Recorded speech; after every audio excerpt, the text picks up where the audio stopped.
At T-Mobile, our critical mission is providing unparalleled 5G coverage for when connectivity is mission critical.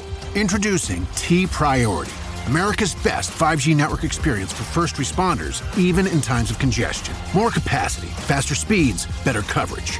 T-Priority from T-Mobile, built for tomorrow's emergencies, ready today. Discover more at t-priority.com. For qualifying organizations on eligible rate plans, coverage not available in some areas and may be impacted by emergencies. You are tuned in to the Foul Weather Podcast, the forecast to your next successful hunt. Coming to you from the home office, Jack's Reef, New York. A quick and informative bonus episode this week. Have a listen. We do something different at the Foul Weather Podcast that nobody else is doing. We forecast fresh ducks. We produce the only duck migration forecast available. Think about that. Other duck migration reports are just that. They report. They tell you where ducks already are. They don't forecast naive ducks headed your way. In addition, our analytical and studio team strives to bring you an entertaining and informative listen to enhance your hunting experience. The Foul Weather Podcast is a year-round listening experience that brings our duck migration forecast to you each week from October to January. And in the off-season, we cover all aspects of duck migration, duck behavior, and wetland management for waterfowl. As passionate duck hunters ourselves, we know that duck season never truly ends, right? We're all duck hunters to the end. We are the forecast to your next successful hunt. We are the duck migration forecast to your next successful hunt. We really thank our every week listeners. You know who you are. Those that never miss a single weekly migration forecast episode each Monday morning. Y'all are ate up as much as me about ducks, duck biology, and duck migration. I'm your host, Dr. Mike, coming to you from the home office in Jack's Reef. If you haven't caught up on our past releases, take a jump back and look for the episode, Where the Hell is Jack's Reef? For it's a fun listen. Also tackle I Make Gumbo, where we argue why ducks are way cooler than shooting giant brown rectangles. It's just a fun jab at deer hunters. I'm a deer hunter at heart too, so don't take it too personally. It was fun to record, and looking at making a little more of those types of things in the future. So hang in there, y'all. All right, today we cover how we predict duck migration that goes into the weekly forecast for y'all to find a way to shoot more ducks. I really feel like we're putting more ducks in front of your blind. If you pick the days that we tell you to go, the parts of the week we tell you to go, you're probably going to see more ducks. I've been using this technique for years. I've been using our mathematical models, our algorithms for years. Here, I used them in Mississippi. Before my wife and I moved back to the Northeast, we were in Michigan for a while. We used them there. These mathematical models, these algorithms, these Weather Severity Index values tell you when ducks are going to show up. It's not perfect, but it's definitely better. So hang with us as today we cover how we predict duck migration, right? We use the most up-to-date science to predict this duck migration. I mean, if the Grand Passage happens, you're going to see it. You're definitely going to see it. Right now, under an El Nino fall and winter that's going on, we've got a little bit of a trickle of birds going on. A lot of the early migrants, gadwall, widgeon, green-winged teal, shoveler, right? Mallards aren't moving a lot. You might have seen a bit bigger movement than what we're talking about migration-wise. But go back to, we've got an episode that kind of details, it's called A Tale of Two Migrations, and it talks about how ducks seemingly move before weather makes them move. They move out of these most northern locations into your area, like northern tier states right now, and that is happening at this time. They're moving out of those areas. They're not going to stay into places that have more food and carb resources so they can get all jacked up, they can get all fueled up to make the next jump. But after that, that's kind of what you would call a fixed migration, right? They move kind of on a calendar event. They got to get out of those places. They're not going to stay there. And then they move into like the upper Midwest. They move into the prairies. They move into the Great Lakes region. The upper Atlantic, I'd say, New Hampshire, Maine, north if you're way east. And they hang there at that time until the weather starts to push them south. A lot of folks think that it's just about corn and corn-fed ducks and, flooded corn and all that stuff. Yeah, I'm going to cover flooded corn too. It's not a thing, by the way. So it's not holding your ducks up. A lot of things going on with changing climates and such. But, right, what I'm going to detail here is how we use the most up-to-date science to predict duck migration, right? So we all talk about what makes ducks migrate, like when we're in the blind. We all sit there. We're like, when ducks show up, we talk about like, why are they here? And when they're not there, we talk about why they're not there. The reality is that kind of you guys are way ahead of the science that has happened. The folks in the duck blinds are talking about this more, or had been talking about this more than scientists themselves up until several years ago. Right? So from years spent in the fields, forest, and marshes, I lived in Mississippi, I lived in Maine, South Dakota, Oklahoma, Ontario, and Canada. Spent some time in North Dakota, actually spent some time in Manitoba. And right now, we're in Jack's Reef, New York. But all this travel north to south, east to west taught me a lot. It really provided insight into the factors that cause duck migration. When we started out researching duck migration in Mississippi, it was super evident that despite how much we all talked about duck migration in the blind, like why are ducks here today? And why weren't ducks here yesterday, or vice versa, that no real science had been conducted. I went in and dug through all the literature trying to find, like we talk about temperature, we talk about snow, we talk about wind, and really nothing had been done or quantified. And some of that was about how weather data had been produced in the past in like the 60s, 70s, 80s compared to now, and its accessibility, and then our accessibility to duck migration data, right? But what we wanted to know was, had duck migration to southern states changed? Because the most common question we got was, where are the mallards?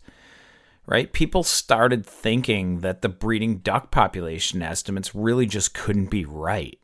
And where had all the mallards gone? Like when you talk to people, when you talk to folks in like Louisiana, Mississippi, and Arkansas, the comment was, where have all the mallards gone? They literally thought that the population had declined. And it probably looked like, changing climates were just holding those birds farther north. But the first thing we had to do was come up with an algorithm, a mathematical model, which linked when birds move to weather variables at like kind of mid-latitudes, northern latitudes, to understand then if what makes a duck migrate, if the weather that makes a duck migrate had changed. So that's kind of what we set out to do really quickly. So we set out to determine what made mallards migrate. Later on, we'd add other dabbling ducks like pintail, gadwall, widgeon, green-winged teal, and shoveler into the mix. Early on, we focused mostly on mallards, and we just chucked all the other ducks into this other dabbling duck kind of category. What's really cool here is that the state of Missouri is known for their model of conservation. This was set forth by a lot of forward thinkers that really worked hard to put a super small state tax that goes to the Missouri Department of Conservation that was used to enhance everything the MDC, or Missouri Department of Conservation, does, but also their waterfall conservation areas, right? And what they wanted to do is make these waterfall conservation areas to be equivalent to nearby private hunt clubs. Anybody that's hunted these, I lived in Missouri, I hunted these. I'm going back to the Boot Heel this year to hunt with a friend. I did my grad degree in Cape Girardeau. I hunted, Otter Slough and 10 Mile Pond and Duck Creek and up into the National Forest and along the river on some of these ditches and stuff. It's a super cool part of the world. I really love the people in the Boot Heel in Missouri, and the good duck clubs around those areas are just amazing. And so what the Missouri Department of Conservation wanted to do was enhance those waterfall conservation areas to be kind of equivalent to private hunt clubs, so the public could experience kind of the same thing. And out of that built like this huge culture of duck hunting in that part of the world. I mean, not only did they provide more habitat for ducks, but they grew numbers of duck hunters like exponentially during those periods, right? So it worked. Missouri continues to be a model for waterfall conservation during migration. I would say, from my own experiences and I gave a guest talk in Missouri for a wetland summit last spring. I feel like that focus on waterfowl, and I'm going to dig into this in the Foul Weather podcast. I think some of that support for duck hunting and duck conservation areas is eroding with additional interests for other critters.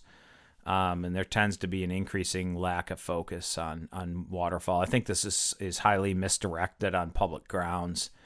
But more, more on that controversial issue in coming episodes, right? I'm going to say one thing here, in my brain reads it every night I dream. Ducks are king. So you're not going to pull me off that pedestal. And it's driven a lot of great conservation for a lot of different species. Ducks are king. This episode is brought to you by Prime Video. In the small town of Holland, Michigan, nothing is ever what it seems. Behind the tulip festivals and pretty houses lay dark secrets that threaten to tear a marriage apart. Nicole Kidman stars in this darkly twisted thriller about a wife and mother whose quest to uncover her husband's secrets may get her more than she bargained for. Holland, streaming on Prime Video March 27th. So when we want to talk about data on duck migration, we went to Missouri because they've got the Missouri model and it worked. And they had the funds to conduct really quality waterfall counts throughout migration. We paired these duck counts by species with nearby weather station and weather station data. And what we did was tested a bunch of different combinations and found the best predictors of either if different species like mallards were increasing or decreasing in what I'd call middle America, right, in Missouri, in that mid latitude. So what types of weather variables were causing increases in ducks and what types of variables were causing decreases in ducks, and then we kind of fit that into an algorithm which allows us to find a threshold when ducks should be leaving a location. It also kind of tells us of there's this, you've hunted mallards, they kind of show up over a period of time and they build and they build and they build and then they're gone, right? And they're moving to southern latitudes. A lot of your early migrants actually tend to kind of at the beginning of your season, I don't know if anybody else is seeing this, it's what this is like in New York. I think it's kind of what it was like in Missouri and elsewhere. So they're kind of already there at the beginning of season at these mid-latitude and northern latitude areas. And then they just kind of decline throughout the season. But we actually can predict that decline of gadwall and green-winged teal and shovelers and widgeon, and I'm missing some there. But those early ducks that move, we can actually predict when they leave town and presumably kind of moving, farther south. So you've all seen it. We've watched it and talked about it in the blind, but we put real numbers to that weather that makes ducks move. So the best predictor of mallard and these other dabbling ducks, that I talked about, the early migrants, is really how cold is it? Number one, how cold is it? Number two, how much snow is on the ground? Number three, how many days in a row has it been below freezing? And number four, how many days in a row has there been measurable snow on the ground that would interfere with field feeding? So this is a really simple model, right? And it doesn't explain all the variation in duck migration, but across broad scales, if you're in Mississippi, if you're in Tennessee, if you're in Kansas, if you're in, South Carolina, North Carolina, these are really the types of things, these broad metrics that seem to do a really good job of forecasting within the 7-day forecast that we provide when those ducks are going to show up. Other folks have said, hey, it's too simple. You got to do all this other modeling. You got to include disturbance. You got to include wind direction. You have to do all these other things, right? And I highly disagree with that at the broad scale. Like at your local scale, stuff's going to vary, right? Like if you shoot the hell out of a marsh for 15 days, you're not going to see ducks. All right, I've got state land near me that there's guys in every single morning. You're just not going to see birds there. It doesn't mean there's not birds around. So there's variation in this, like rivers flood that'll hold birds further north, even though it's cold and snowy, right? That happens. But in general, this is a metric that really grabs whether birds move south. One of my biggest critics on this Weather Severity Index is a professor in Missouri. No names here. It's fine. It's not a big deal. It's no grudge. But there was a postdoc that worked with this individual, and they tracked GPS backpack birds to look at what was the most common thing that instigated migration, or movement of birds out of the area. And you know what they found? It was temperature and snow. So it's pretty simple. We've all sat in the duck blind. We know it.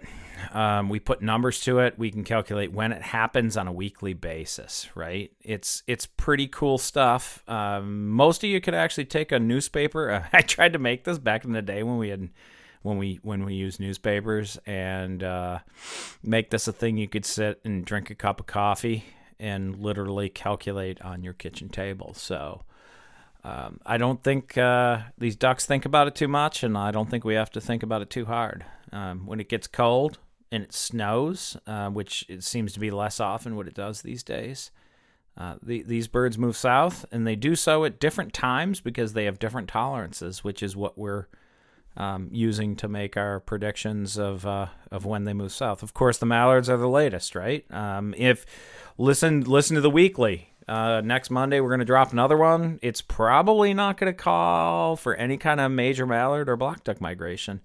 Yeah, there's some movement. Again, go listen to the Tale of Two Migrations. It'll tune you into those early migrations and maybe why they happen. But most of the movement right now is by things like gadwall and widgeon and green-winged teal and shovelers and a little bit of pintail stuff. But pintails are big, and they also field feed, so they take a little longer to push too. So when you hear us talk about these mathematical models, our algorithms, we call them weather severity indices, a weather severity index. We're going to use the term WSI throughout much of the Fall Weather podcast, right? It's a threshold value that differs among species of ducks.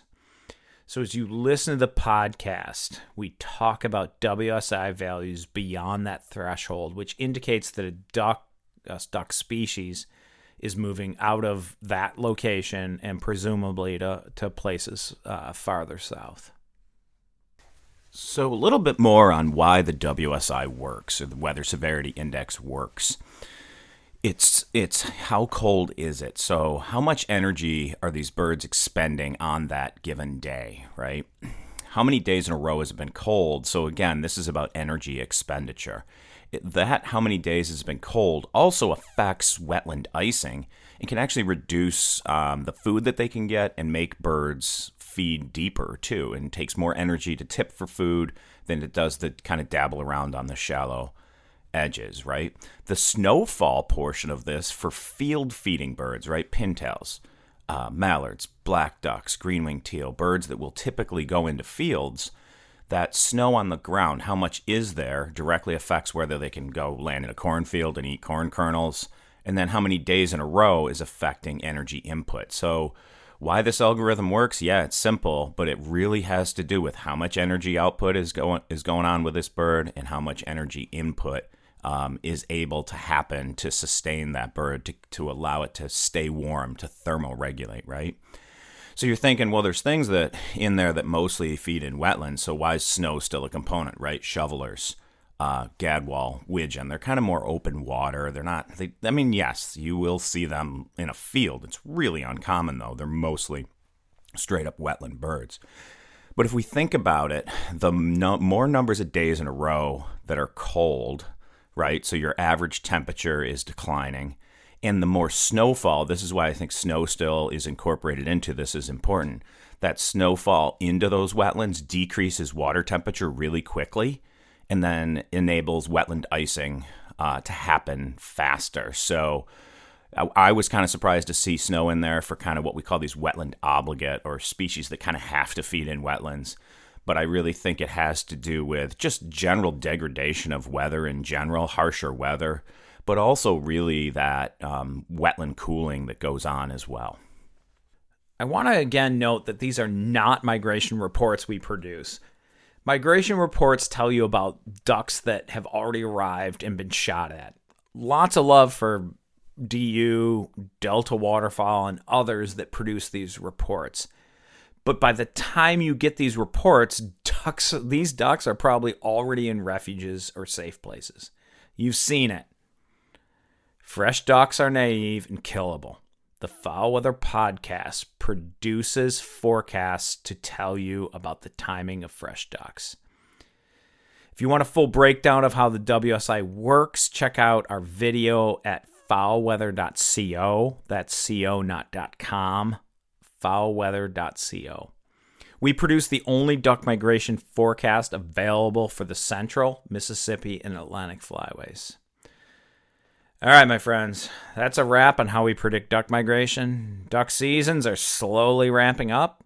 Spread the word about the Foul Weather Podcast. We produce the only duck migration forecast available. Remember to share and follow us for free on Spotify and Apple Podcast. Also look us up on the web at foulweather.co and check in for regular updates. We're also on Facebook and Instagram as foulweather.co, where we'll post episode links and updates, so follow us there as well. We are the forecast to your next successful hunt. Thanks for listening, and as always, may your skies be filled and shoot straight, my friends.